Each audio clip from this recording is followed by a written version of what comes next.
Welcome everyone to the Ecom Cooperative and many partners Prime Day Part 2. I'm Liz Downing from Teikametrics. I'm joined by my co-host, Yoni. Yoni, you want to say hi? Hi, everybody. And we've got a fantastic group of panelists here today that will be answering questions about the upcoming Prime Day that has finally been announced by Amazon. It's going to be on July 11th and 12th. And I know everybody's in massive prep mode. And I know I'm thinking about the content we're going to do after Prime Day with all that extra traffic you get on Prime Day too. So I hope somebody talks about that today. So we encourage you in the audience to pop in the chat, tell us where you're from, tell us what you're thinking about. We'll definitely incorporate that in the content today. We're going to be together for about 2 hours. The content is being recorded. So if you've got some sort of screaming emergency that will keep you away from us, you will get the recording and we will promote it on LinkedIn as well. I'm not lying about that, right? That's the truth. Yeah. Good. Lenny said it did like that. Lenny, I don't know if you saw that, but then that means yes. Yeah, by all means. So maybe we could do a round of intros. Yeah, So do a quick intro, myself. even though we did come to the backstage. That was a bit longer. Now we're going to keep it a bit short and sweet. But yeah, let's do a quick intro. Okay, so I did myself already. So over to you, Yoni. Got it. So Yoni Mazor, I'm the co-founder and chief growth officer currently of GETIDA. What we focus on is pretty simple. We focus on FBA auditing and reimbursements. So we're able to go back, on all the data and find opportunities for you guys, for the sellers to recover reimbursements for anything that got lost, damaged, destroyed, disappeared, overcharged with fees. But in my before GETIDA, I was actually a seller, an Amazon seller. We're doing tens of millions of dollars every year on FBA, and from that GETIDA was born. So happy always to share from my experience with all the skill that we have experienced, but also everything that I'm experiencing now, being in the industry with all these events and conferences and masterminds. I still feel very much like a seller, even though I cashed out, because really the focus is on helping as many sellers around the world as we can. So it's a privilege to be in that position and privilege to be here in this live event with the Ecom Cooperative. So thank you again, everybody, for joining, and for everybody for having me, also for the Teco team. Who do you want to move it on to next, Liz? How about Ritu? Cool. Hey, everyone. So I'm Ritu Java. I'm the CEO of PPC Ninja. We have a software and we are also an agency in the Amazon PPC space. We help 6, 7, and 8 figure sellers with their Amazon ads, their DSP ads, Google and Walmart ads. Yeah, back over to you. Okay, I don't, this is in no particular order because everybody here are my favorites. So Izabella, how about you next? Thank you. My name is Izabella Ritz, CEO of Ritz Momentum. We're doing product research and validation and development before you spend the dime on inventory. So generally speaking, we're mitigating the risk. And I'm Amazon seller since 2015. We exited 3 our brands in 2021. So working on a couple new brands right now. And here to help everyone with any type of the questions. And if you have any products that you want to run the live analytics for you, we will be doing it at the end when all questions will be done.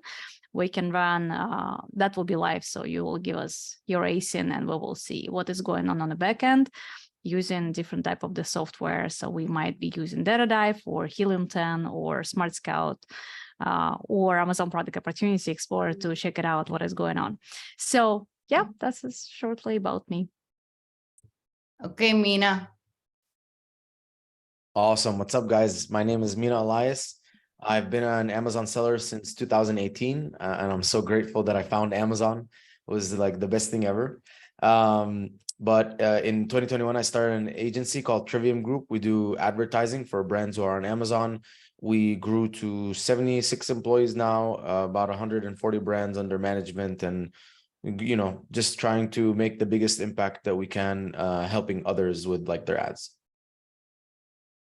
Awesome. Tony. Hey there, Tony Morales. I'm an ex-Amazonian. I was the first external hire on the Amazon ads team. I've worked with hundreds and hundreds of really large brands, mostly $1 million or $10 million plus brands. After leaving Amazon, I went and ran the advertising team at Pattern, who is now the largest seller on Amazon, where I spent over 100 million on ads. And then now I am working with the second largest aggregator, SellerX Group, where I oversee the ad team for that group and their conglomerate of owned brands. So, yep. Okay, David, you're up. Hey, everybody. My name is David Abraham. I'm the CEO and founder of Bluesoft Design.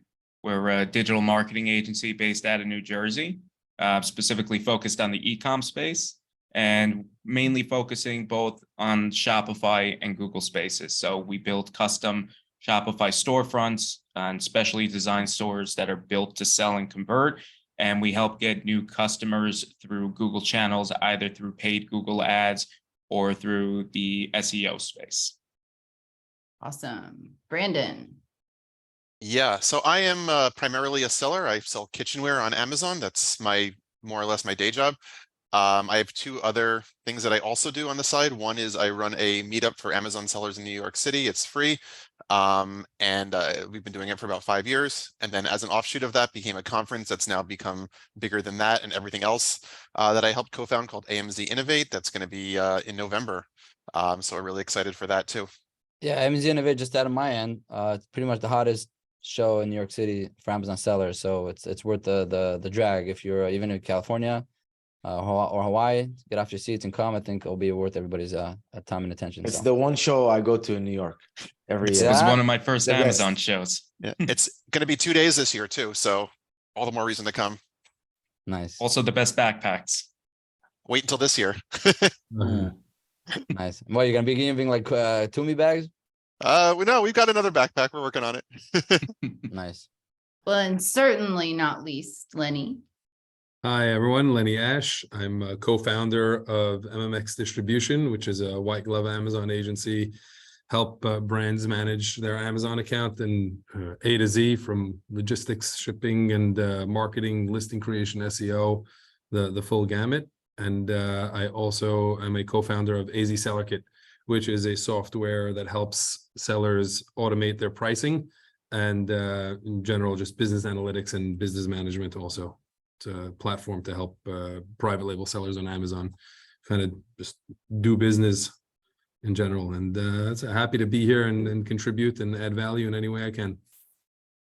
Awesome. We have a question already, and it is, what is that show in New York called again? It is AMZ Innovate. Yes. Yeah, And- Brandon, if you can drop on the Awesome. chat the links and everything so people can tune into that. That Absolutely. would be appreciated.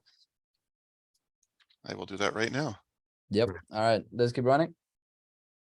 All right, so should we start with questions? Does anybody have any opening thoughts they want to give about Prime Day strategy? That's putting everybody on the spot, but Yeah, everybody's gonna be put on the spot for like 5 or 10 minutes, but choose the first victim. Go ahead. And All in the right. meantime, we're gonna launch in the background some poll questions to understand where you guys are at, the attendees, so we can cater better to your positioning. But go ahead. okay, awesome. Well, so Lenny, since you had to go last with intros, I'm gonna put you on the spot first. And I'm gonna ask you, how can sellers determine the ideal pricing strategy on Prime Day to attract Prime Day shoppers? And also maintain profitability. That's the catch. So I mean, like, yes, you can lower your price, but how do you stay profitable? What is the perfect mix? So, I mean, every seller has to really understand their numbers and know what their margins are and cost structure is to make this determination. I think the work for deciding what pricing on Prime Day will be really starts over 30 days or more before. To run a promotion or a sale on Prime Day, you have to be a certain percentage below the lowest price in the last 30 days, besides the minimum discount amount of 20%. So I think it's 15% below the lowest price in the last 30 days. I think that's the number. So if you're pricing strategically, you have to kind of think about, you know, what promotion you want to run from 30 days out already, and make sure that your price is in a place where it's not going to destroy your sales for the month leading up to Prime Day, but you leave yourself that extra couple of percentage points or extra couple of dollars room to play with pricing on Prime Day. One major call out or strategy in terms of pricing on Prime Day. So one very important thing to note is the badge on Prime Day, at least is what they did last year.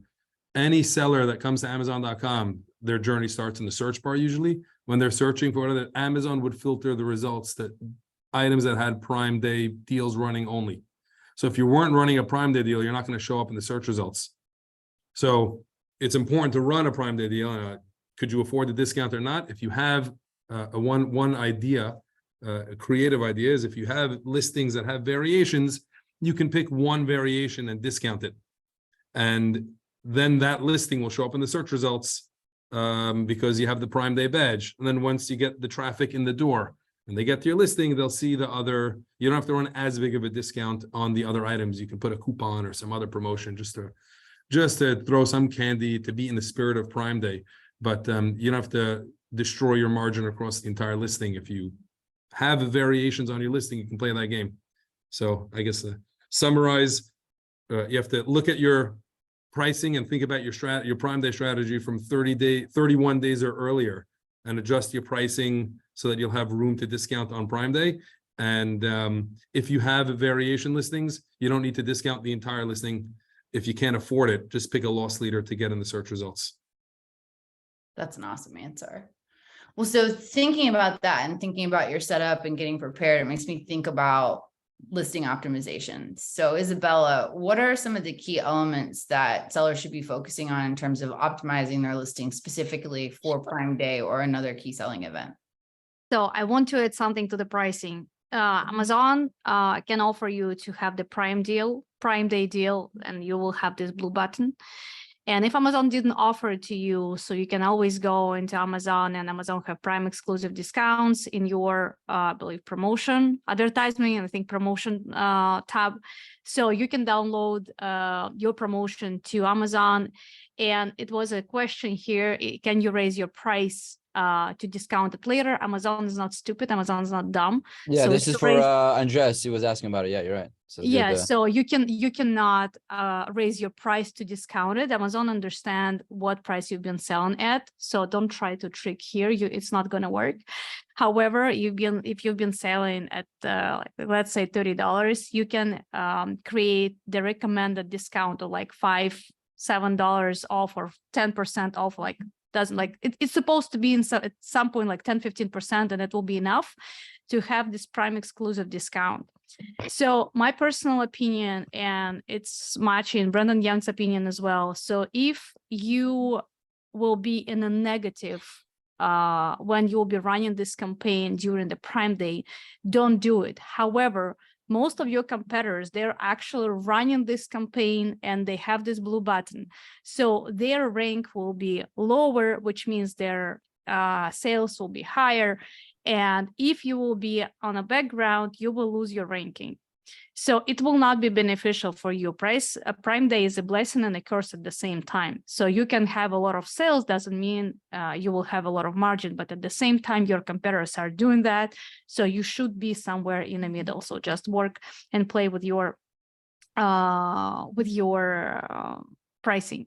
Answering the question, what you're supposed to do on your background, like with your keywords, go to Data Dive if you can, or Helium 10, and check what is going on with your ranking and with your indexing. So look at your outlier keywords comparing to your competitors, and check where you're at with the ranking juice. Generally speaking, you can go to Data Dive and you can click the button, optimize your listing, and it's like a couple clicks, and you'll be able to see where you can get yourself. And you can increase your sales and your indexing overnight, seriously, especially if you already have proven sales on a daily basis. This is what you're supposed to do. However, you cannot hesitate to do that. So you're supposed to check where you're at comparing to your competitors. And here's the important part. Don't try to cheat, because you can compare yourself to the weak competitors and not to super relevant competitors, because some of the products, they're different from each other, right?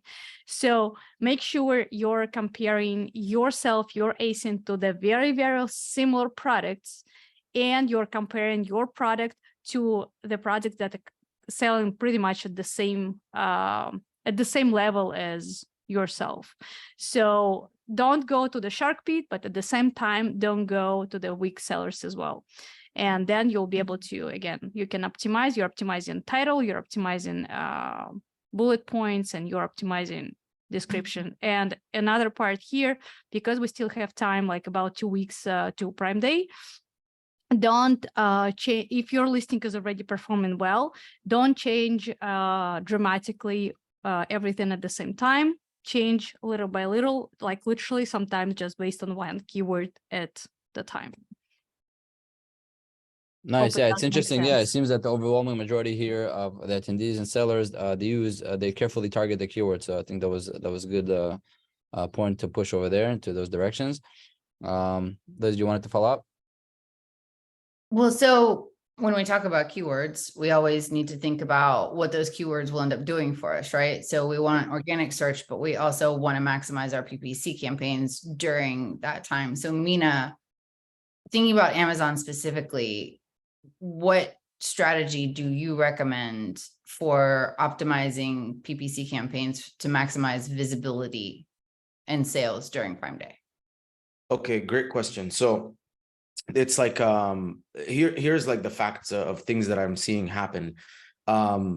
Before Prime Day, everything is fine. Prime Day comes along, there's a lot more traffic, and it's a lot easier for you to spend more money than profit that you would make.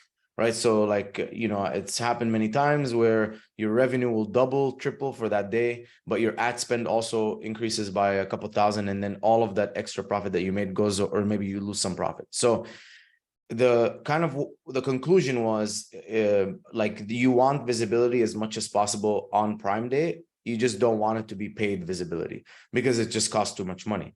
And it costs too much money because the cost per clicks are higher. Also, like it's your click-through rates are going to be higher and your conversion rates are going to be lower. There's just a lot more people coming onto the platform and shopping and you know, they're not all going to buy everything that they click on. And I think all of us have done this. So my strategy is leading up to Prime Day, usually like 30 or 45 days before Prime Day, we start to ramp up our efforts for Which is right now. I mean, rank. this is the prime time. This is the time you're doing it. What you're talking about? Yeah, 30 to 45 days before Prime Day. So, you know, Prime Day is the July 11th. So, you know, beginning of June, let's say, starting beginning of June. This is where, you know, increasing and even now, like if you're listening to this now and you're like, okay, what do I do now? You know, increase your ad spend and increase your bids on all of the keywords that you don't have high organic rank on, that are relevant, that are, you know, good keywords that you see that you have like a decent level of conversion on your ads. This will help you rank a little bit higher organically. It's going to cost a little bit more money than, you know, like normal, because you're kind of like spending more money to show up higher on sponsored position to get more conversions, so your organic rank can go up. But then about 2 days before Prime Day, we cut all of our bids by about 30%. So maybe in the long tail ones, we'll like long tail, we'll cut them down by 10%, but most keywords we're cutting down the bids by 30%. So we download the bulk sheet 2 days before, so we have like a benchmark of like, this is what our bids were before Prime Day, and then we cut everything by 30%. So during Prime Day, during that surge, our sponsored ads are a lot lower. So maybe they're in page 2 or 3, which is cool, because if you make it to page 3, it's a lot higher chance of you actually wanting the product. But if you're on page 1, there's a lot higher chance of you being a window shopper. And that's kind of like the biggest fear is, you know, having everything right and then just spending too much money and losing all of your profits. And then once Prime Day is over, usually like the next day, we'll upload the bulk sheet that we downloaded right the 2 days before Prime Day to get our bids back to where they were. And that's kind of like the strategy we follow. 30% is kind of obviously like a rough gauge. A lot of our brands are supplements. So like a lot of the brands that we manage are supplements, so it's very competitive. So 30%, you know, usually works. if I were to give you like a better goal, I would say like try and get down to like page 3 on your keywords, especially for the main ones that are gonna get like a ton of clicks.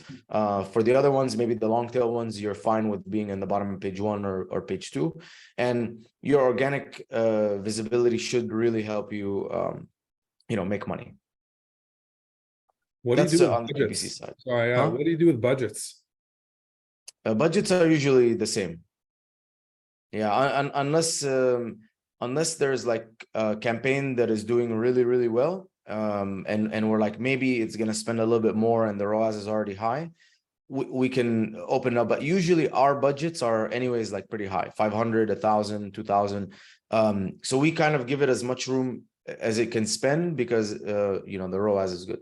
It seems like a lot of the sellers here, it's very close with the ones who plan to increase their budget, PPC budget for Prime Day, and the ones who are not. So it's most of them are, but in a very little edge. So interesting. I would have thought you blow out the budget there, but I guess it's not the. Yeah, I mean, for the general rule of thumb, no, right? Because we've done it before, and every single time we've done it, you will spend so much more. Like, yes, you'll get more sales. So then that's like the exceptions here are like, okay, you don't care about making more profit. You do care about making more sales because it means you're going to probably get more reviews out of it. Or if you have DSP and you can, retarget, and when you like not retarget, but like loyalty, do like a loyalty campaign. So everyone who purchased from you on Prime Day, you know that your lifetime value of that client, like they're going to buy 2 or 3 times. So you're okay, completely breaking even on Prime Day because, you're going to retarget them and they're going to buy another 2 or 3 times from you. But that's like not the general rule, right? There's like very few people that get away with that. Even across all of like the brands we work with, very few people get away with like, okay, I'm okay like breaking even on the first purchase. And a lot of people say like, I'm okay breaking even on the first purchase if you take into account organic. But there's only a few people that are like, truly, I'm okay to break even. Like if their margin is 35%, then they're okay with the 35% tacos because they know that like they're gonna come back and buy again later, sort of thing. Like very few people. So I didn't want to kind of talk about the exception. I wanted to talk about like the general rule. Someone Nice. did a follow-up question. Do you reduce these bids from the Prime suggested or from the regular day suggested bids? From my current bids. Yeah, so if my bid is like $1, I'll bring it down to 70 cents. Yeah, from my current existing bid.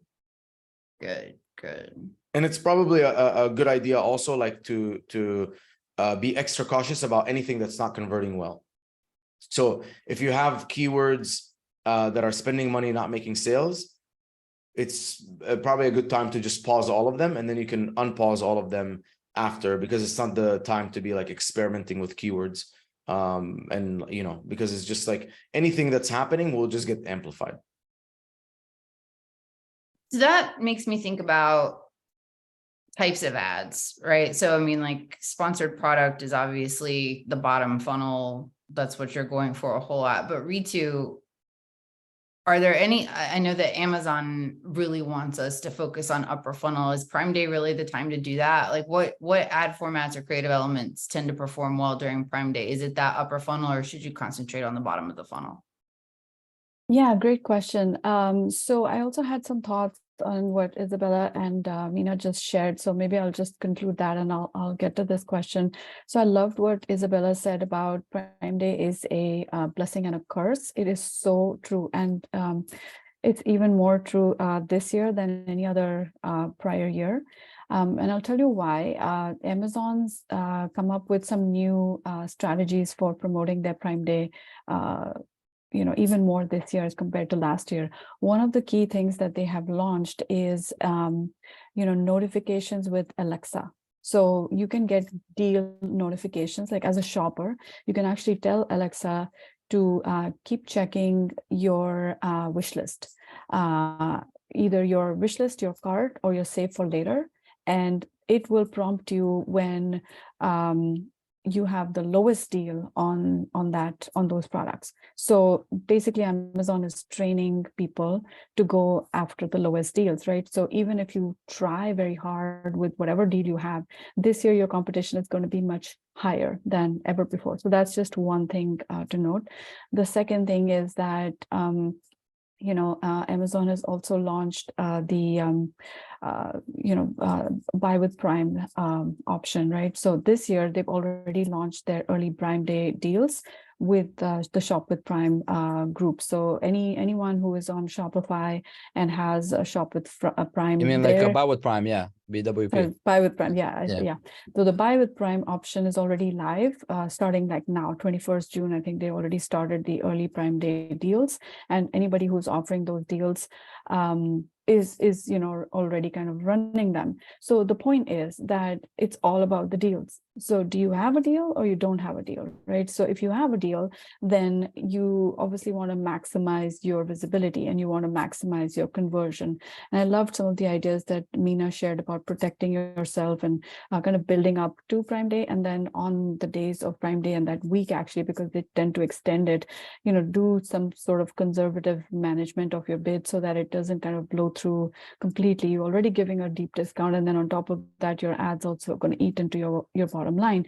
So remember that there's like a matrix. You can kind of draw like a four cell matrix in your head, where on the left side you have running a deal or not running a deal. So this is skew based, right? If you're running a deal versus if you're not running a deal, and on the top two squares of the matrix, you can think of, is it a coveted item, which means people have been thinking about it and saving up for this day to buy it. Like people actually, they say, oh, I'm going to buy a soda stream. Oh, let's buy it on Prime Day. Like I actually told my son that last year.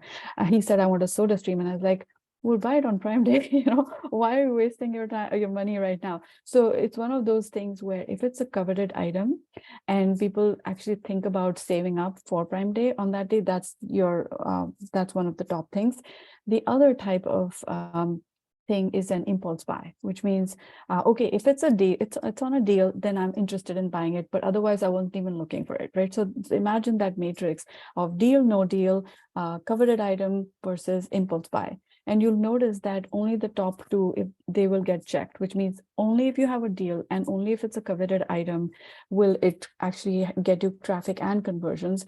And the second one is you have a deal and it could be an impulse buy. Those two squares are checked for the most part. But if you're not having a deal, then it's so hard to go through Prime Day without losing a bunch of money.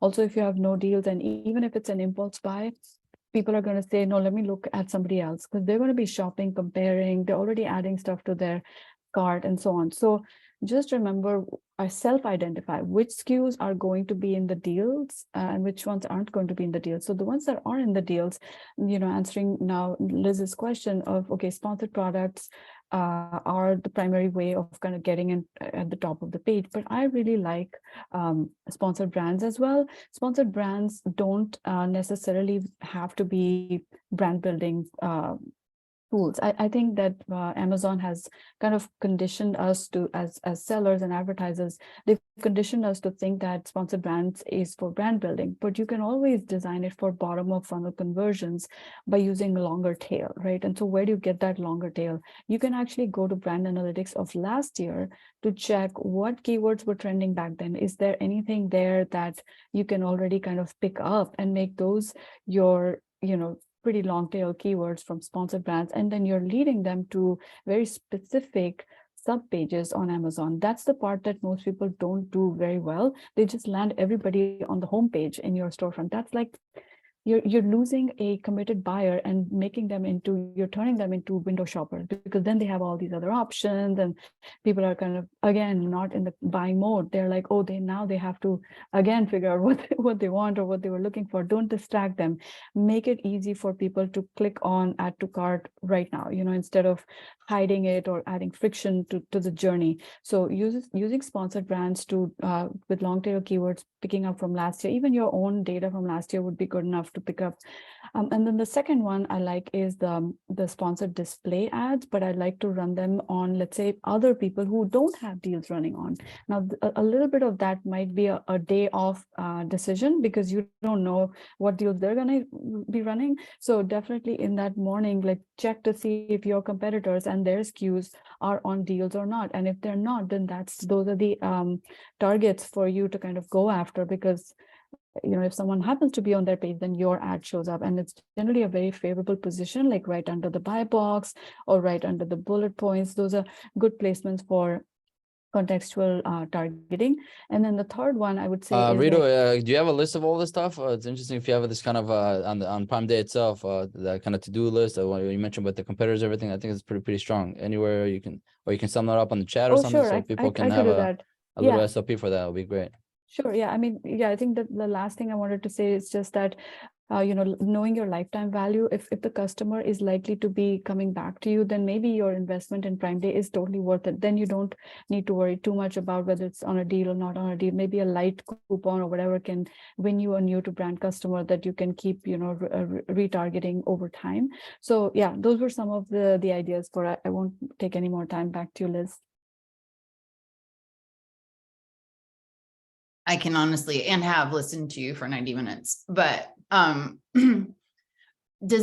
we've got several advertising experts on this call, and I think that there was a little bit of chat in the chat among the panelists. Does anybody in advertising want to add to this thread before I ask a completely off-topic question that I have on my brain? I just wanted to confirm with Ritu, we also see that the expensive products are the ones that really like hit the home run with Prime Day. Like, average sells 3,000 a day, and this sells like 50,000 in that day, because it is like everyone waits for Prime Day to buy that expensive thing that they weren't gonna buy. So yeah, I just wanted to confirm that if you are an expensive product, maybe you should consider a different strategy, right? Which is like, be a lot more bullish, because that's the time. That's absolutely true. As an avid shopper too, the Prime Day is when I buy the expensive stuff that's been in my save for later cart. That's when it gets moved. Tony, Brandon, any comments on this thread? Ideas? Good directions? Feel free to share. No, I'm not the advertising expert these guys are. Tony, we spend hundreds of millions on advertising. Yeah, go ahead. Yeah, well, I think, they both summed it up really well and hit most of the talking points I wrote down before this call to share. So that's I think the big thing around private is like, what is your business and what is your strategy, right? Like, if you are selling high ticket items, like Instapot was the #1 selling item on Prime Day for like 5 years in a row, right? So, and when you think about Prime Day, we're talking about 2 days in the course of a year, right? And if I were to get beyond the technical and go bigger, 50,000 foot, thinking about your business, do you have a brand? Do you really have a brand, or are you selling widgets? And those are two different things. And both of those can be good, but they are two different things, right? And so if you have a brand and you're training your customers that you're always going to do a deal, then that disrupts your sort of purchase cycle, because people know, just like Ritu said, that they can wait. Like Mina said, you see a lot of expensive products do really well because there are discounts. But I think there's a difference between selling what you'd call like a hard line, right? So like Instapot's a hard line versus a consumable, right? During your normal course of business, you can advertise in such a way where you're taking a loss on your first bottle of supplements, right? But on Prime Day, no one's waking up in the morning and say, oh boy, I really hope I can get some vitamin D, right? Like, I really hope vitamin D is on sale today. Like, that is not what is getting, like, typically what you see is gadgets, electronics, expensive household items. If you're selling, socks, different, if you're selling just normal goods or lower price goods, or like we have a company that sells construction door closers, so that when you open a door, like that doesn't slam shut. Like those things are not items that people are waking up like, trying to buy. And I think just thinking about your overall business strategy, and does it make sense to lean in, or does it make sense to be profitable? And that's going to really depend on what you're selling. I think on the broader marketing side, keeping it bottom of funnel for Prime Day is probably the right answer. Now, if you're going to go top of funnel, you do that the 2 to 4 weeks before Prime Day. So like you push that harder, building familiarity, letting people know that there may be a deal for something, and also if you're not having a deal, it's probably best to stay the course, right? Like your CPCs will naturally increase anyway if you're not actively lowering bids, just because there's more traffic. So yeah, it seems like also the that's price point of a lot of the sellers here on this event is between $25 to $40. That's kind of the bulk majority, and then the next runner up is almost like a tie between $0 to $10 or $10 to $25, and the rest of them they sell for 40 plus. So it's an interesting kind of product pricing mix that the sellers have here. And yeah, so you're saying, just if I can recap, if it's really high price point, something that is almost like a benchmark thing to get, electronic gadget, something that is a bit more self-gratifying for people instead of the day-to-day stuff that you buy, that's when there's more craftsmanship to do on targeting. Yeah. yes. There we go. Go ahead, Liz. Does anybody have an item that they're watching for Prime Day that they're really hoping is discounted? That's a question for everybody in the group, but panelists, I can tell what mine is. Brandon, you have one, you know. Yes. Yeah, I am looking for some Bose wireless headphones. They usually discount them every Friday, which speaks exactly to Tony's point that I'm gonna wait for Prime Day to buy them. Mina says Kindle and iPad. I personally made the mistake of buying a house with a swimming pool, so I'm looking for one of those robots that drives around and sucks all the stuff off the bottom, and I don't want to pay $800 for it. So if you've got one of those, message me privately. Let's talk. If some of you are already aware what is Amazon Astro, I cannot disclose a lot of information publicly because I have some documents signed. However, it probably will be at Prime Day discounted or something. Look into that, and it's a very interesting toy / security system for your office / home. It's pretty pricey. It's super pricey. It's like $1,500.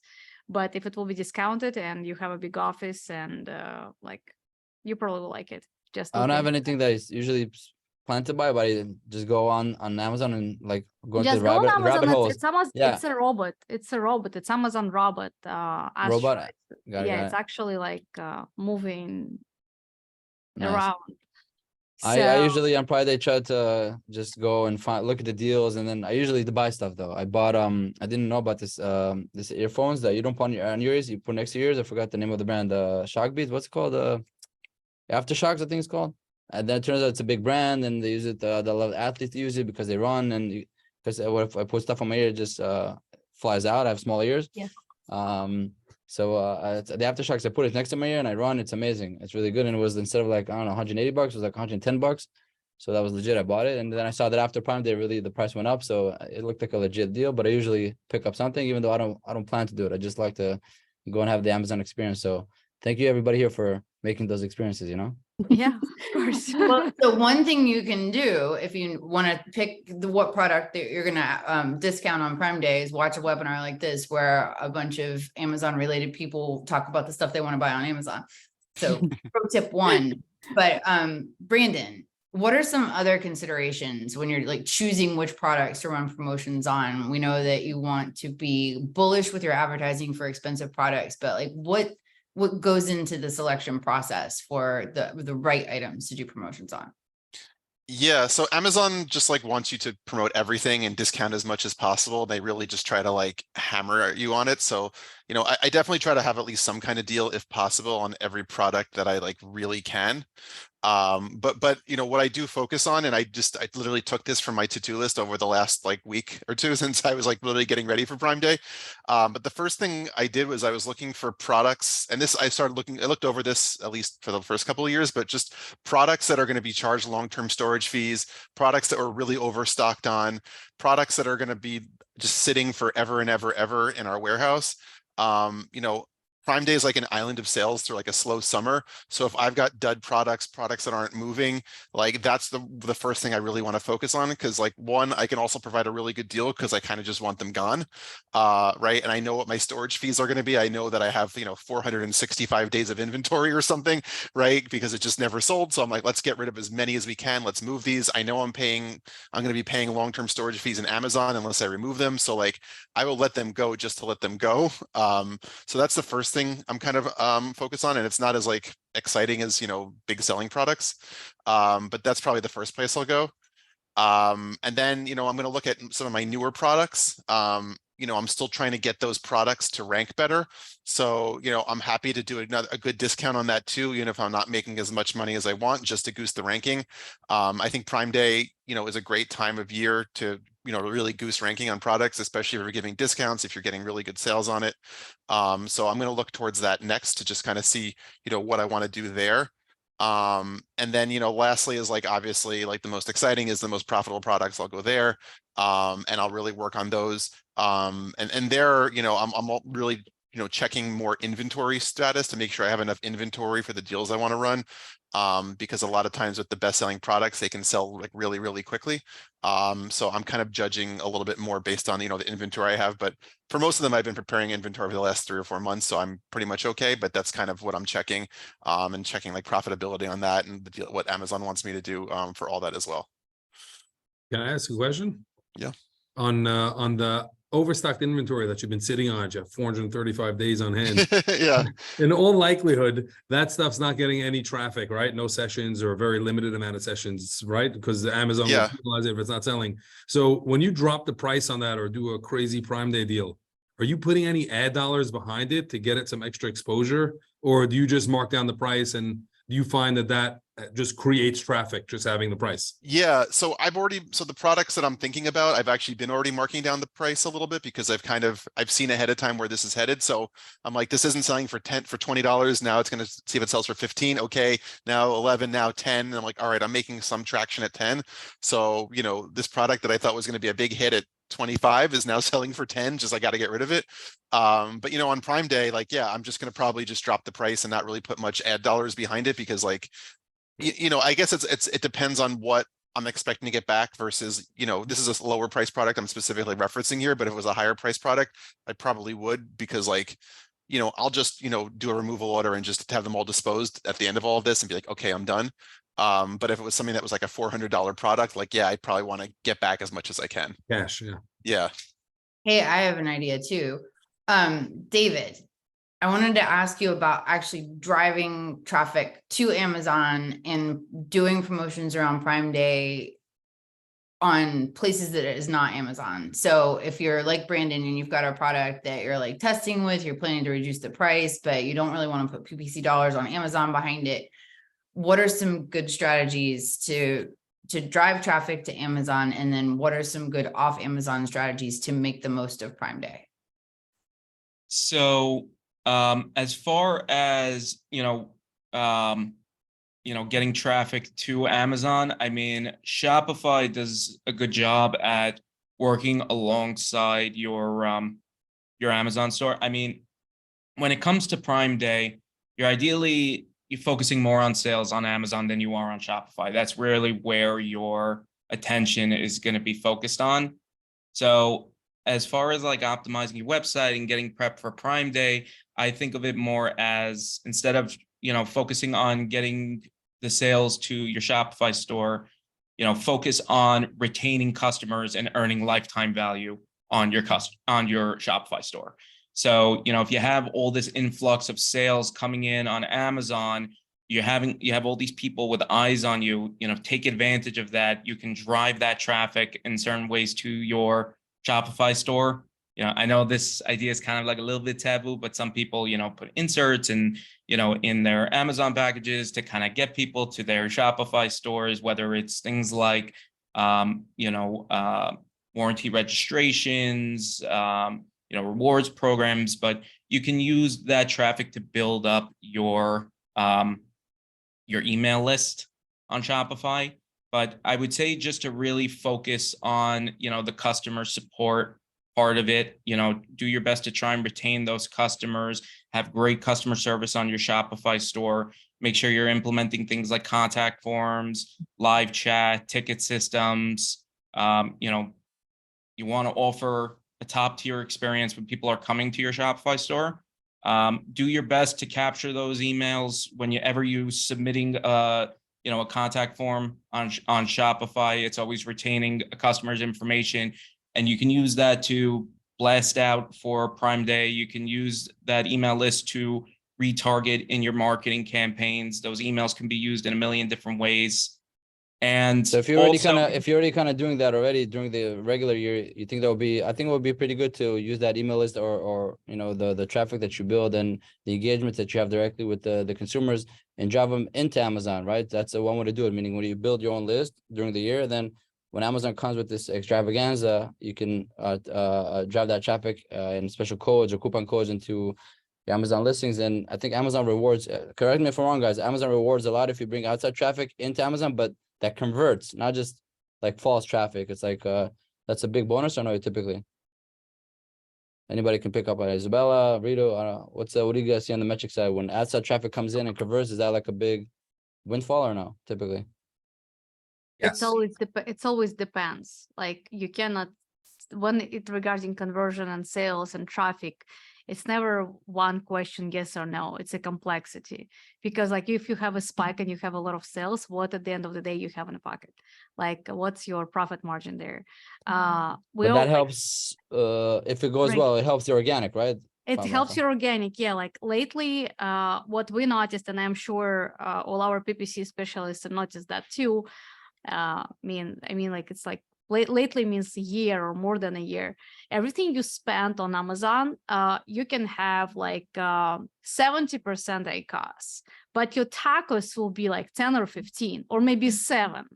So I didn't see lately a lot of accounts where you can have like 15% ACOS or 10% ACOS. Mostly it's just you always have like this 30 and up %, but your tacos is like really sweet. So Amazon is forcing you to spend a lot of money on the campaigns, which is different case with Google. Like Google is a little bit different machine.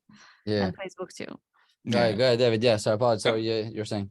But yeah, just utilizing every bit of information that you have with your Shopify audience. I mean, essentially, because I consider us more like Amazon adjacent. We are very familiar with the Amazon space. We work a lot with Amazon sellers, but we kind of have a unique point of view because we're used to marketing and advertising, outside of the Amazon space. And there's a lot of things that overlap, but there are also a lot of things that are very unique.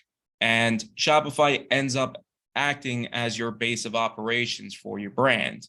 That's where you get total brand awareness. You're not, competing in the space and, to be seen with other people. Shopify is your home base. And, when a sale happens on Shopify, someone gets in touch with you on Shopify, you get to retain all of that customer information. So when they're signing up for your rewards program, when they're reaching out to you, when they're buying, you can utilize that information in a million different ways. So take advantage of that information on Prime Day.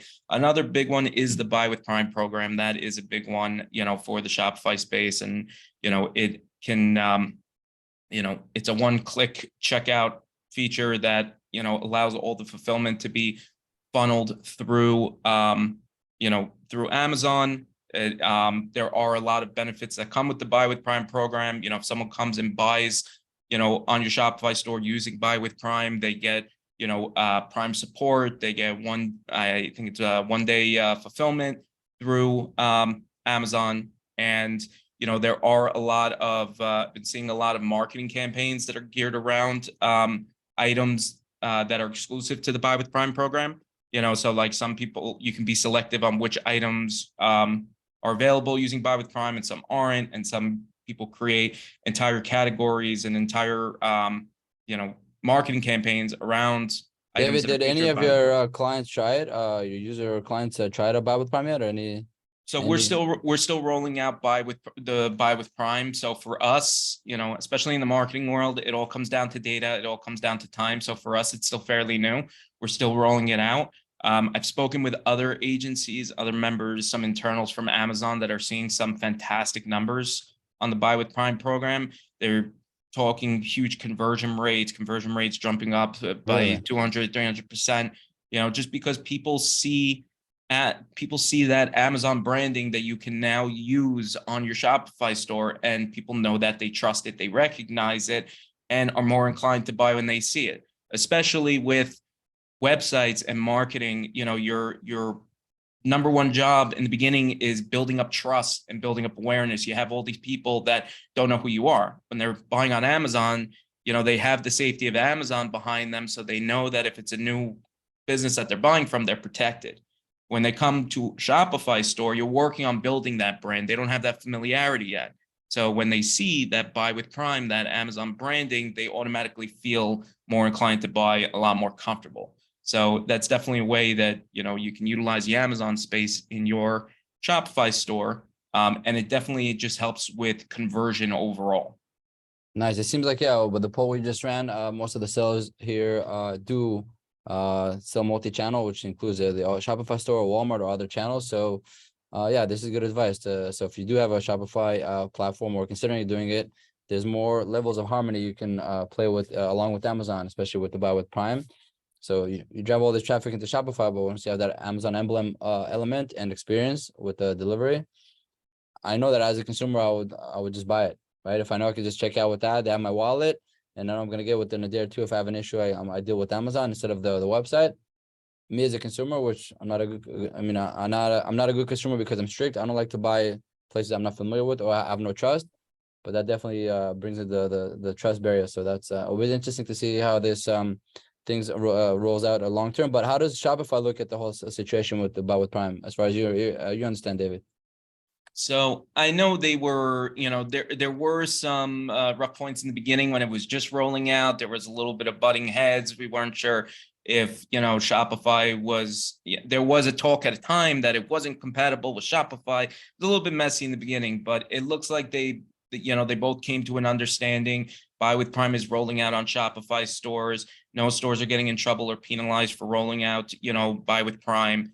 And, for the ones that are adopting it, that are in the Amazon space, they look like they're performing exceptionally well. So, I definitely encourage it for those that are selling on Shopify, that are still fulfilling through Amazon. There are multiple ways to do it, but Buy with Prime is definitely ideal, and it comes with a lot of extra perks. Another big one is, and this is more of like a recent rollout that I haven't had a chance to try yet, but I've been told that for products that are set up with Buy with Prime, you can import your reviews from Amazon products to Shopify. I think I saw this in an announcement email not that long ago, and that's very big for Shopify stores. Again, it's all about building trust and awareness, and you spend all this time building up these reviews, these positive reviews on Amazon, and instead of having to double up the work in the Shopify space, you can repurpose those reviews and syndicate them onto Shopify. So that's just another, So one last question about this, the angle. What is on the business model level? What is the split between Shopify and Amazon with all these ingredients, right? I know what the seller obviously makes the rest after all the fees of brand Buy with Prime and Shopify, they keep the rest, right? But what is typically the fee structure? Because it seems like it was a rough start and now they start to align together, Amazon and Shopify. So I assume they realize they do the math, that can one feeds the other. If there's more conversion, more revenue, Shopify collects a fee of some sort. What's the typical? So as far as, like the fee breakdown, so Shopify by itself usually has like three, typical fees that you're seeing month to month. It's the hosting fee, which, is a flat monthly fee you're paying Shopify. You have whatever plugins you're paying for on the site, which are the premium side. And then you have the transaction fees, the payment fees. But when someone is checking out with Buy with Prime, you're using a different payment processor. So Shopify is not getting that fee. That was also why there were questions about whether or not, Shopify and Amazon were going to be okay with this, because you're essentially bypassing, Shopify's payment platform to go on Amazon. There may be one, like a 2% fee that Shopify tax on for not using their payment processor. I don't know if Buy with Prime necessarily got around that or not, because I know in general that if you're not using Shopify payments to process payments on Shopify, they do tack on a 2% fee. But Buy with Prime is not necessarily a payment processor. It kind of works like a PayPal or an Amazon, a PayPal or like an Apple Pay type of thing, where it kind of happens off site. So they might be able to get around that. And if that's the case, then, the fees are very similar to like merchant fulfilled, by Amazon. Like if you were just doing traditional merchant fulfillment, you're looking at fees similar to that. To Buy with Prime. So we're working with Buy with Prime on a daily basis, onboarding our clients. So if some of you are not selling or don't have legal entity in United States, you have to have it in the order to onboard your store with Buy with Prime. So even you're like in Canada, Mexico, or any other country, Buy with Prime is not open for these countries yet. But genuinely speaking, yeah, it's not a problem. You just like talking to the accountant will open the entity for you, and in this case you will be able to onboard your store with Buy with Prime. However, it will take like another issues that you'll have to solve with your Amazon account, because the sales is supposed to be under your Amazon account as well. So this is like a little bit tricky part. So we have like a lot of Canadian clients, and like they want to be onboarded with Buy with Prime, but they can't. No, but if they open a US company, they can update the Amazon account and Shopify. It should be pretty simple. Right. Yeah? But at the same time, like what Amazon was just doing with like all this activation, deactivation. Yeah. Now it's a bad time that, because the Inform Act looks a little off. So So, and if you will start updating your Amazon account with the different entities, so you might have a hard time. It doesn't mean you will have a hard time, but you might have a hard time. And in this case, like most of the Amazon, Canadian and like other countries, Amazon sellers cannot do it. So, but yeah, this is the case. I just want everybody to know about it. Nice. Okay, Liz, you want to... For people who is in the US, we're all good. Yeah, thank God. God bless America. Okay, Liz, you want to shift gears? Go ahead. Unmute. We have some questions about more advertising. We're always going to have questions about advertising. Oh, yeah. Jacob asks, if you run strategic sponsored display, sponsored brand campaigns on Prime Day, do you run them during a particular time, like morning, evening, afternoon? I've got an answer to this. I would like to hear what other people have to say first, though. Yeah, I would say run them throughout the day, because shoppers are actually in the mode for buying. Like it's not like you want to slow down or anything. So if you have a deal, that's my only criteria. If you have a deal running and it's worth it, you've decided to go ahead, then keep running those ads throughout the day. Now, if you don't have a deal, then I have a different strategy, which is that you actually want to lower your budgets. I know Mina lowers bids, but in our case, we actually lower the budgets down to $2 or something if we're not intending to participate. When I say intending to participate in Prime Day, I mean if we're not running a deep discount, not just a $5 coupon. I'm actually talking about 30% or more. If it doesn't come across as a deal, then you're not participating in Prime Day, in which case you're better off protecting yourself and letting your budgets be as low as you can keep them. So, yeah. Tony, how do you monitor throughout the day to make decisions about like so I think it's tough, right? Like I think it's tough to monitor throughout the day from a performance perspective, because there's going to be a bit of a sales lag. So it's going to be difficult to monitor performance. So in lieu of that, right, what we want to do is monitor our budgets, right? So that is the one thing that you can monitor, right? So if you have set aside, you know, a certain amount of budget and you want to monitor that you are pacing, like what I would do is make sure that you're pacing appropriately, right? So you're spending the money you want to spend, you know, to make sure both you're spending all the money that you plan to spend, but you're also not, you know, maybe over indexing if you don't want to. I think when it comes to budget management in general, you know, my philosophy would be to actually keep budgets relatively high, because the way that you manage is through bid optimization, not budget optimization, right? So like you keep your budgets, you know, arbitrarily high, and as long as you are hitting the targets you want to hit, it shouldn't really matter how much you're spending, right? So if we want to move, you know, our budget down or up, we can actually use bidding to do that. So you know, what I do is, you know, I go in and check every hour, every half hour, and just make sure like what is the pacing, and I'll map that out. I'll say, my plan is to spend X on Prime Day. You know, if that were linear, which we know it's not, right?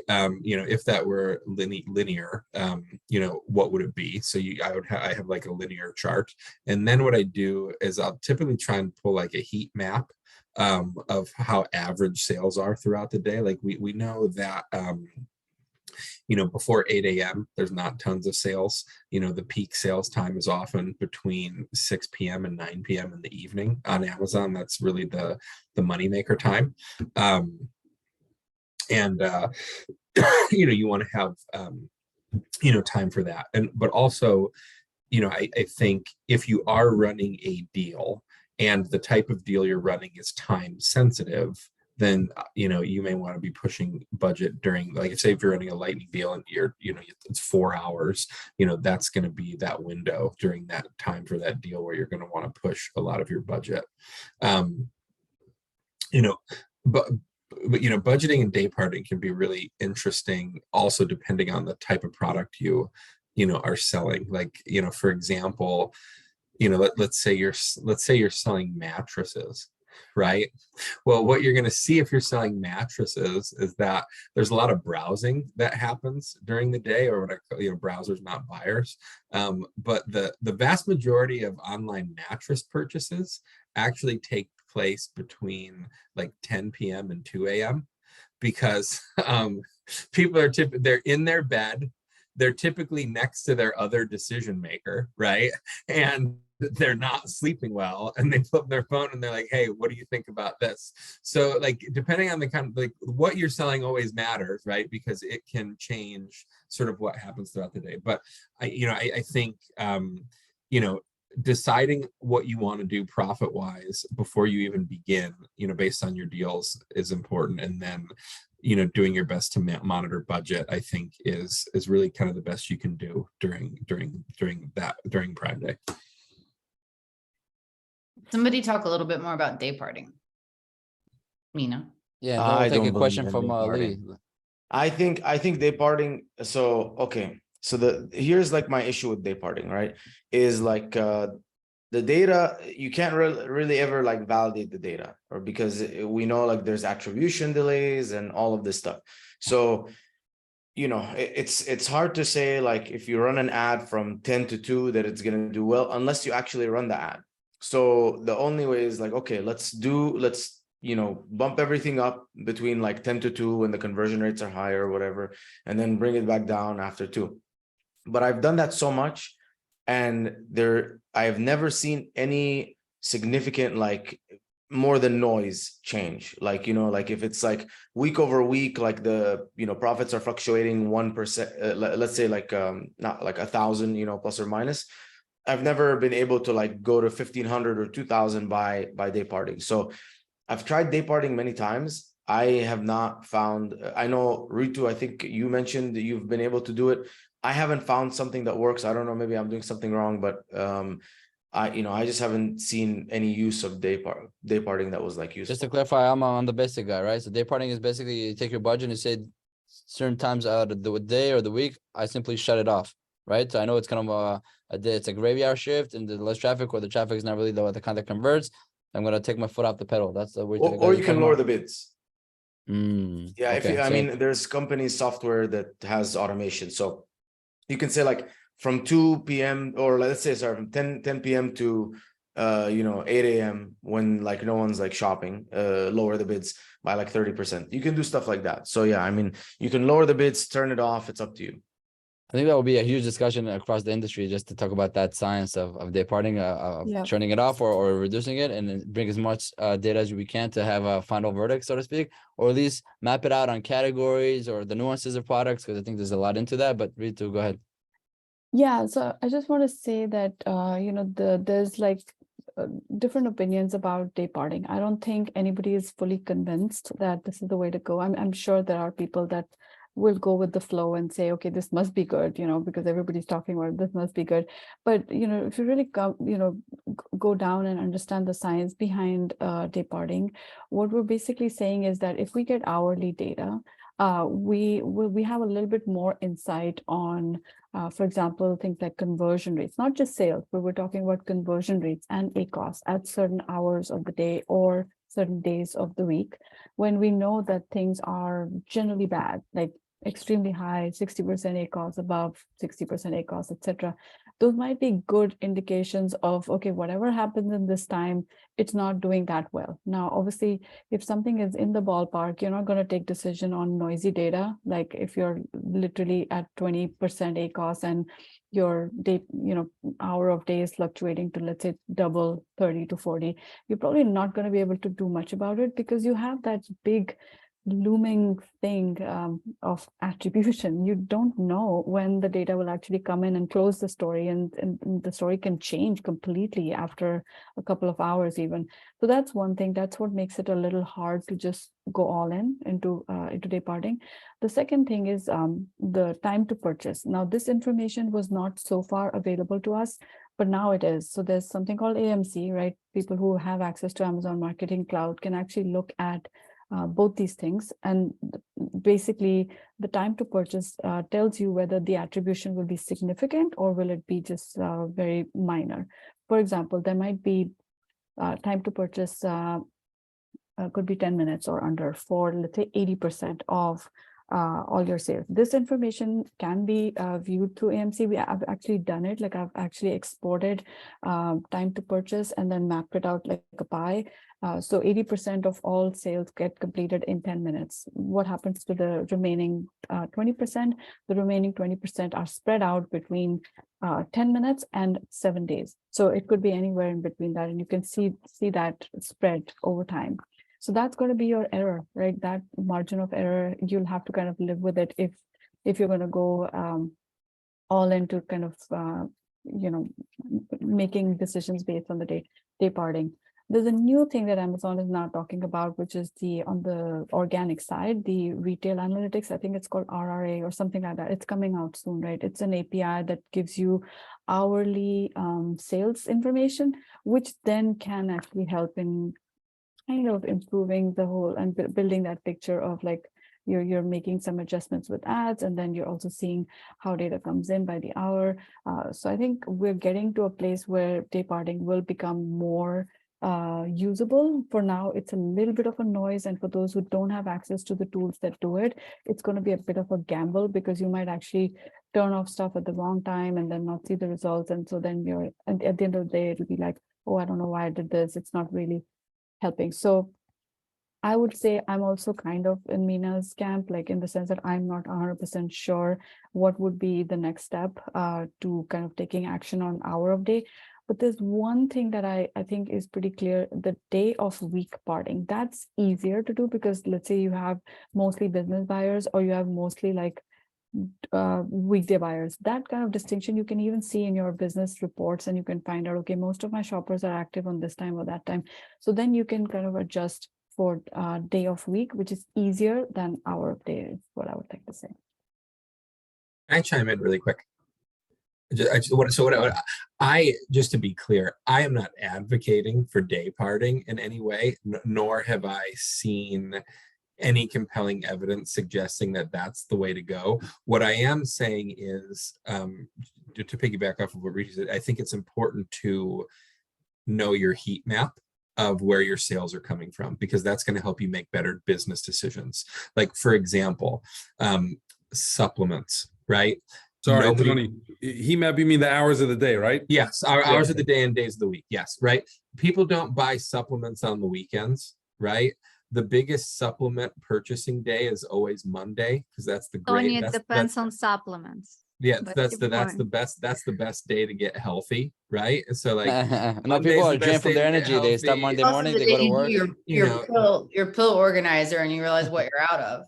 Yeah, it's yeah. the beginning. The beginning of the month is usually better than the end of the month, and January is always better than December, right? And so I think knowing your business, is going to let you make better decisions. And I think a lot of folks, particularly if they're running PPC in a way where they have lots of campaigns, where they have a big campaign set, oftentimes what you see is there can be a lot of campaign failure, right? Because some people set up situations where they have lots of campaigns with lower budgets. And so if that your sales heat map comes in the afternoons, the evenings, late at night, things like that, you want to make sure that you are definitely checking for campaign failure, because you don't want that happening during high purchase periods.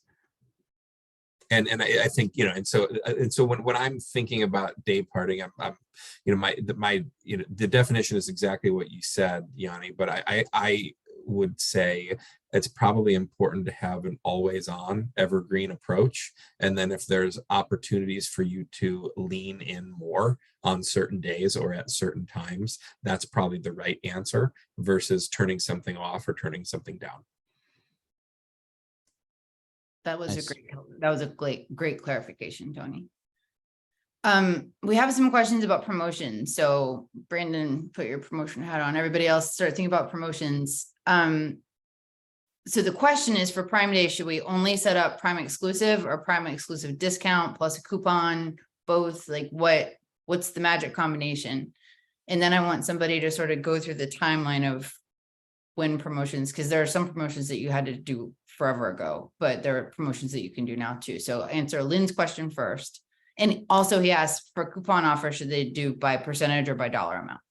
So first, which combination of promotions? Second, dollar amount or percentage? And then please give a timeline of promotions available.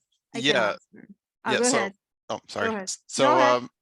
okay. I would just add like lightning deals into this as well, because I think that lightning deals and Prime exclusive discounts are probably the top two to be used on Prime Day. Those are the ones that Amazon seems to promote the most.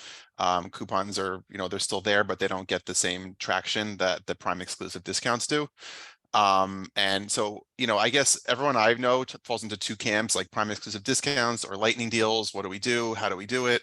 And some products I think work better for Prime exclusive discounts, some work better for lightning deals. And for me, what I like to do is I'll run a lightning deal first and foremost if like the product's performed really well in the past in a lightning deal, if it's got a really good BSR. And like if I just am really confident it's going to sell, the margin can support the $500 deal fee. Right. I've got to be really sure about it if I want to run a lightning deal.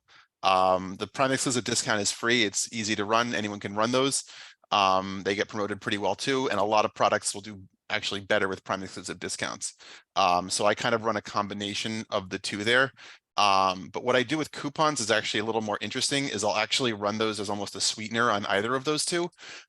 So, if you think about it this way, and I did this by accident one year, is I was running a lightning deal, and leading up to the lightning deal, I had a coupon on, and I didn't turn the coupon off by accident, or I tried to turn it off, it didn't turn off in time. And what happened is the product sold like mad, like right away. So what I do is I leave that coupon on now on Prime Day. And what happens is I think the customer psychology is like, oh, they messed up. They have two deals, they're only supposed to have one. How is this even possible? I'm getting an extra couple dollars off. And then they like buy it like crazy, like right then and there before the deal is gone.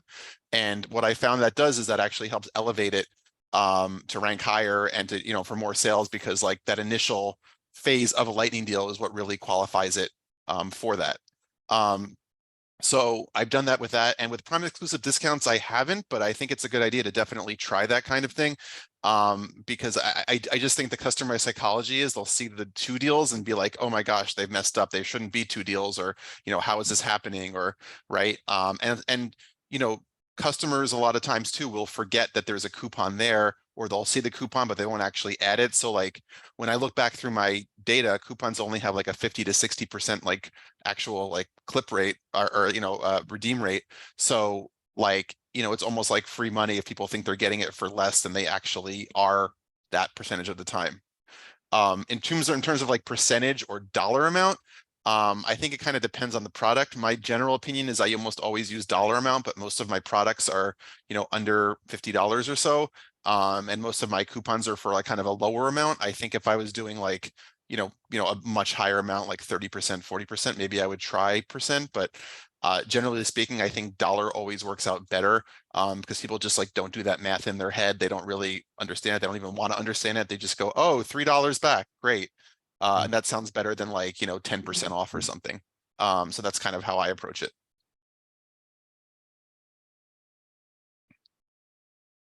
So I'll add a little bit. Yeah, Izabella, when- want to, yeah. Yeah, we've been running coupon codes and lightning deals and Prime Day deals at the same time. So generally speaking, from the buyer's perspective, what's happening, they are looking into this blue button. So if this blue button for the products they're looking for is there, your coupon codes doesn't matter at this point. Of course, if it's a lightning deal, you can run like bigger sales, but you're already at a good spot. If the conversion rate of your listing is good enough, just my personal opinion, again, we have limited experience. Like we have so much products we've been running, like we don't have experience like across the whole Amazon. However, so things that worked for us, just this blue button. And you can have this blue button just by adding, if Amazon didn't invite you, just by adding manually the Prime deal, Prime Day, my gosh, discount. Prime exclusive discount. Yeah, Prime exclusive discount. So, and you will have it. And as long as you have this, you will rocket your sales to the roof. Again, if you're indexing as well, and if you're running campaign at the same time. So if like you have this button, but you're somewhere nobody can find you, like it doesn't matter at this point. But yeah, this is what worked for us. So we don't add any additional coupon codes or lightning deals because we are good just with this blue button for some products. For some products, we don't run this blue buttons at all because we're in a good spot in sales. And because people are buying a lot of stuff on Amazon during Prime Day, your sales are going up no matter what.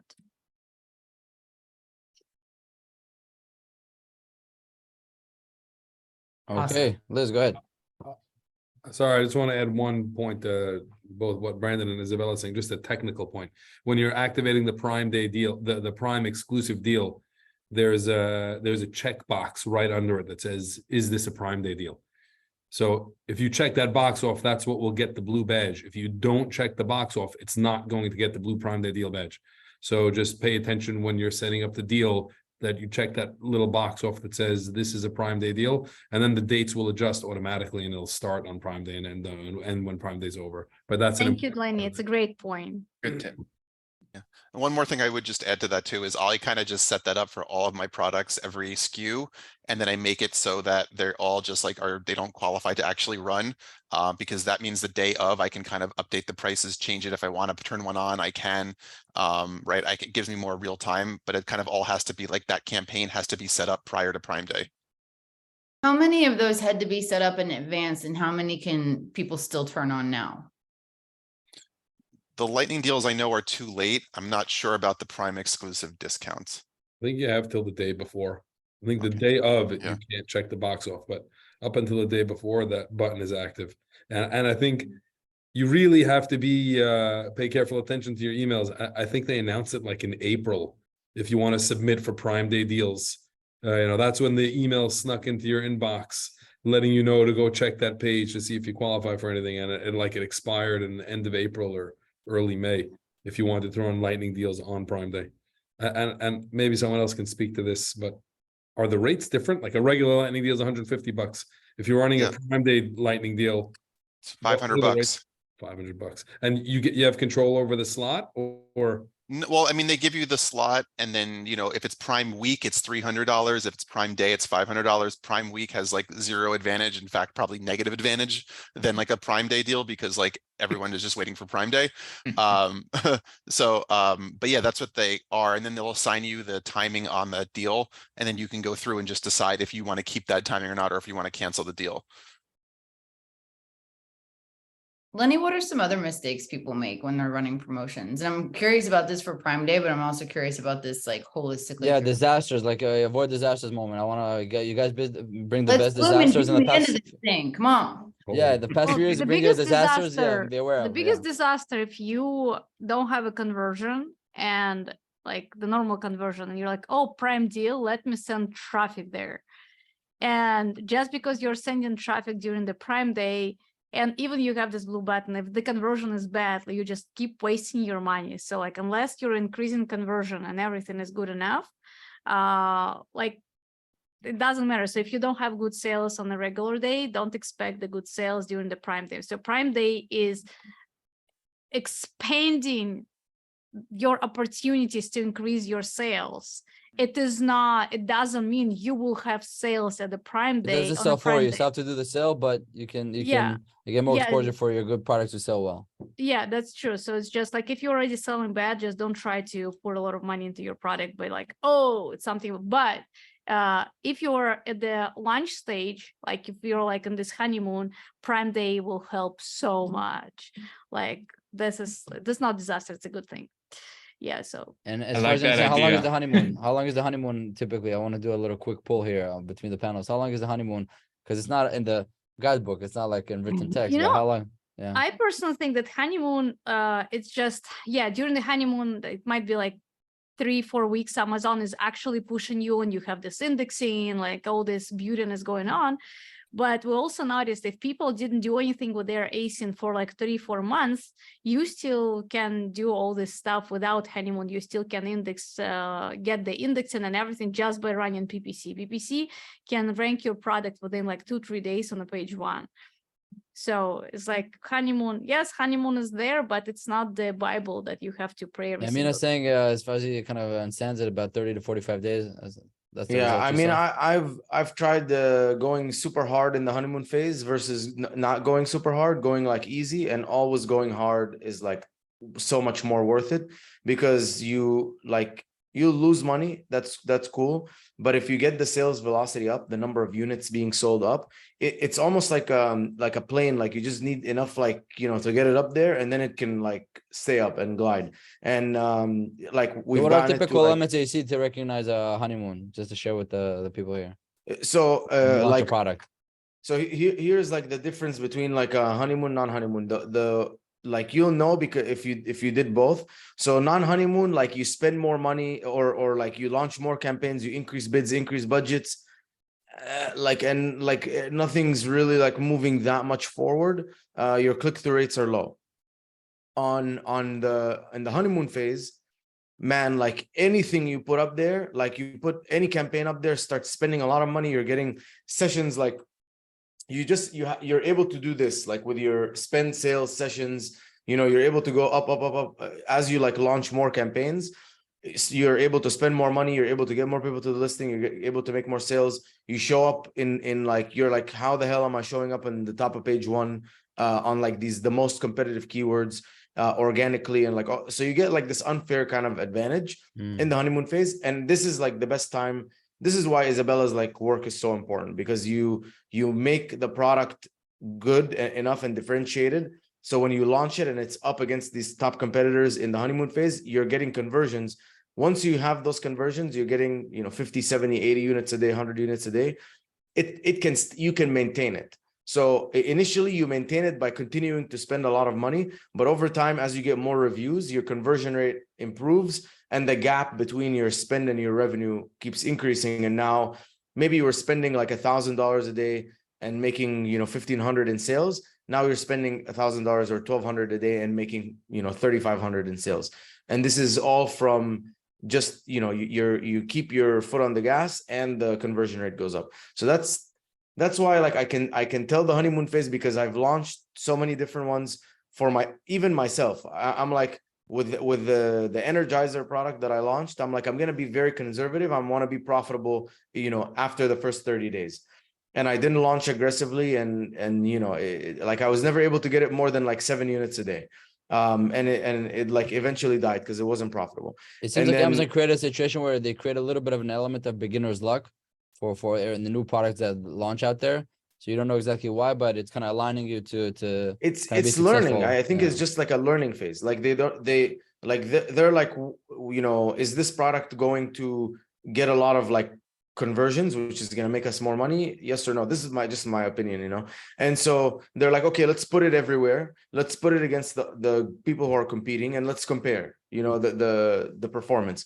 And so they put you in these unfair situations, which is like, you're have like 15-20 reviews, you're at the top of page 1 for like a 70,000 searches a month keyword, and you convert, great, they keep you. Or eventually they get enough data, they're like, okay, you belong in middle of page 2, bottom of page 1, and so on. Like that, I think that's what I bet whoever created that algorithm for Amazon was like from the music industry. You have a new song, and so the jockeys kind of let it out, go out a little bit, and then if it becomes a hit, then they keep expanding it. If not, they kind of put it in It's the back exactly and- the same. It's exactly the same. Great God is a DJ, analogy. they say, right? There's a song or LinkedIn has something. a similar algorithm like that. When you first start posting, that they boost you up like really early on.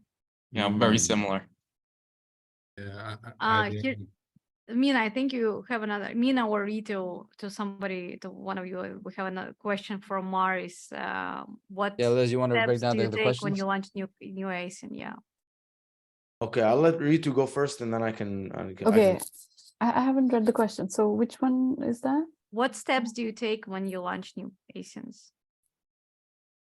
Okay, yeah, so launching new ASINs.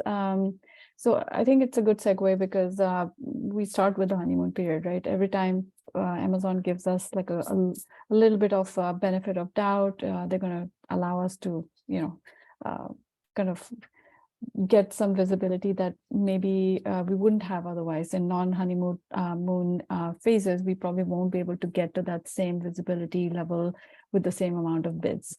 So we have that, and I think it's around 10 days, but I might be wrong. Like I've been watching the impressions when you launch a product. The first 10 days, you get pretty high impressions, and then something happens around 10th day or between 10 and 15 days.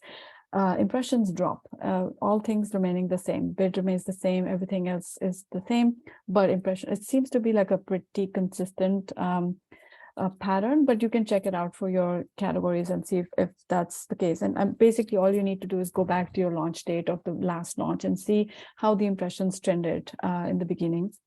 So impressions is the first thing. Then the second thing, impressions on the ad campaigns that you're running. That's what you're referring to? Yes. If you look at your ad campaigns, just count the impressions, just the count of is good enough. And you can see at what point the impressions will actually drop pretty visibly. You'll see that, okay, it's no longer giving me the same amount of impressions for the same bids. Nothing else has changed. So that something happened. And that's probably when the honeymoon phase is kind of over, or it's beginning to get into the next phase. Now, if you have a successful launch, which means that you've gotten a bunch of conversions in the first 10 days and Amazon sees that you're relevant and all that stuff, then somehow that, that benefit of doubt extends over. And then you start to, then because of the virtue of your conversion rate, you're able to sustain that honeymoon period for a bit longer. And then, then the product takes over, like it's just doing its job, like it's just selling itself. And you've already got index, and you've got all the right relevancy, etc., mapped out. Now, in terms of how much of ACoS can you tolerate in the beginning days, I agree with Mina. Like if you go aggressive in, let's say, month 1, month 2, and then slowly start to taper off only after month 2, because the first 2 months are critical for you to not only get Amazon trained, because it's a learning machine, but you also need to get enough reviews happening. And of course, if you use Vine, that's great. But if you don't have access to it, then your products will need to have made enough number of sales so that you can at least get some percentage of those people leaving a review, which by the way is a very small percentage. So you need reviews. You need to keep the foot on the gas still till you're past the stage where you've got enough reviews and now things are beginning to take off on their own. The worst thing you can do is have a successful launch and then you put the, you let off the gas and then it just comes crashing down, and then it's basically dead. From then on, you can't really get it back up to where it was. So once you have momentum, keep the momentum going, and then slowly tweak your kind of ACOS, letting the target go down very, very slowly. Be willing to go to 100% ACOS in month 1, maybe 80% in month 2, and slowly bring it down, not like drastically, right? So those are some of the tips for kind of launches and how you can kind of sustain the initial growth. Yeah, and I do everything Ritu just mentioned. I want to add also, like not on the PPC side, but on the conversion side. I keep my eye very close on the click-through rate and the conversion rate, because like the ads, okay, like that, you have the explanation from Ritu. You basically want to, spend money, get people into your listing consistently more and more. But the click-through rate and the conversion rate is like the multiplier of that. So the better your click-through rate is, your image is more attractive, you have more reviews, your price is better, more people from the same advertising efforts will come into your listing, you're going to get more sessions, and even from organic, right? If you have a better click-through rate, you're going to get more sessions organically. And then with the conversion rate, it's a greater number of those people converting. So better images, better video, add more questions, make sure you have A+ content, all of that stuff. And so, don't just look at like PPC in the first, 60, 90 days. Also look at your conversion rate, click-through rate, and then have like an action that you're taking, and if you don't have a plan of action for reviews, it's really going to be rough to survive on Amazon. So yeah, I mean, have a plan of action for reviews. Don't be afraid to split test your price. Like maybe your price is like $24.99 and you want to drop it down, like maybe $22.99 you feel is like very low for you, drop it down to $19.99, $18.99. At the end of the day, this is not like, you're not making a commitment that you have to keep this price forever, but you're getting data, and maybe the data says at $19.99 you're converting at a reasonable rate. And so you just have to figure out how to make the things work at $19.99, or maybe it's working, it's going to work at $19.99 until maybe you're at 1,000 reviews, and then you can go up to like $22.99, and it'll still work because you have, reviews. So I think too many people are just afraid of like testing the different things, and they focus only on the ads and the ACOS. And ACOS is a factor of conversion rate. So it's a combination between how much you're paying for the people to come into your listing and the conversion rate. So the lower the conversion rate, the higher the ACOS. The better the conversion rate, the lower the ACOS, TACOS, whatever you want, metric you care about. So that's just the one thing to add in the honeymoon phase is really don't just look at your ads, look at your click-through rate and conversion rate. For me, anything under like a 0.2% click-through rate is a huge red flag. It means like people are not really interested. 0.4 is you're starting to get into good range. 0.4, 0.5 I like, and then above that, this is for standard price products. I don't know, off the top of my head, expensive products, but I know expensive products like 3-4% conversion rate is considered very high, 2% is average. So it just kind of like run the numbers and see, based on how much you're paying right now for traffic, what does your conversion rate need to be for you to be in a good place. Nice. I do want to mention the chat. Thank you, Brandon, for dropping it in. That's a link to, check.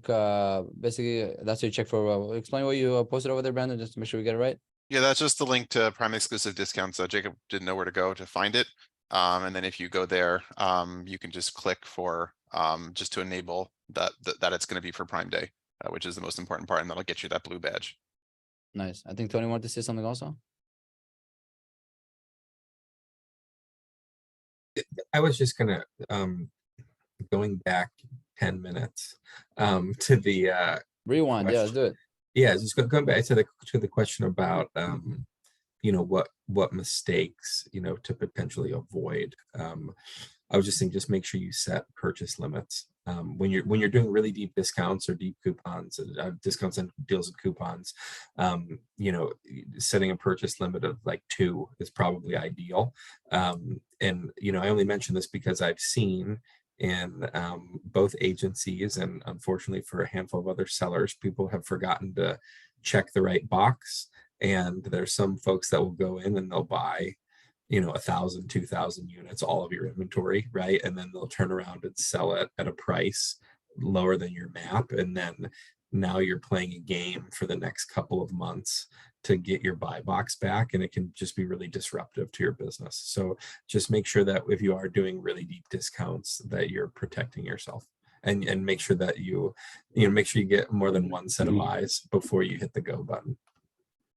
I think Izabella called them the hijackers and Yeah. OA, the online arbitrage sellers. Yeah. Yeah, they can also do the dropship or whatever you call it. So not good stuff. You guys went back to mistakes or things to avoid. I got just 2 call outs to make. One of them Brandon already made, but it's worth just reiterating. Discounts and promotions and coupons, they all stack. So if you're setting up a Prime Day deal, like so you got an action item from today's call, make sure you check that box and set up a Prime Day deal. So you're gonna go do it.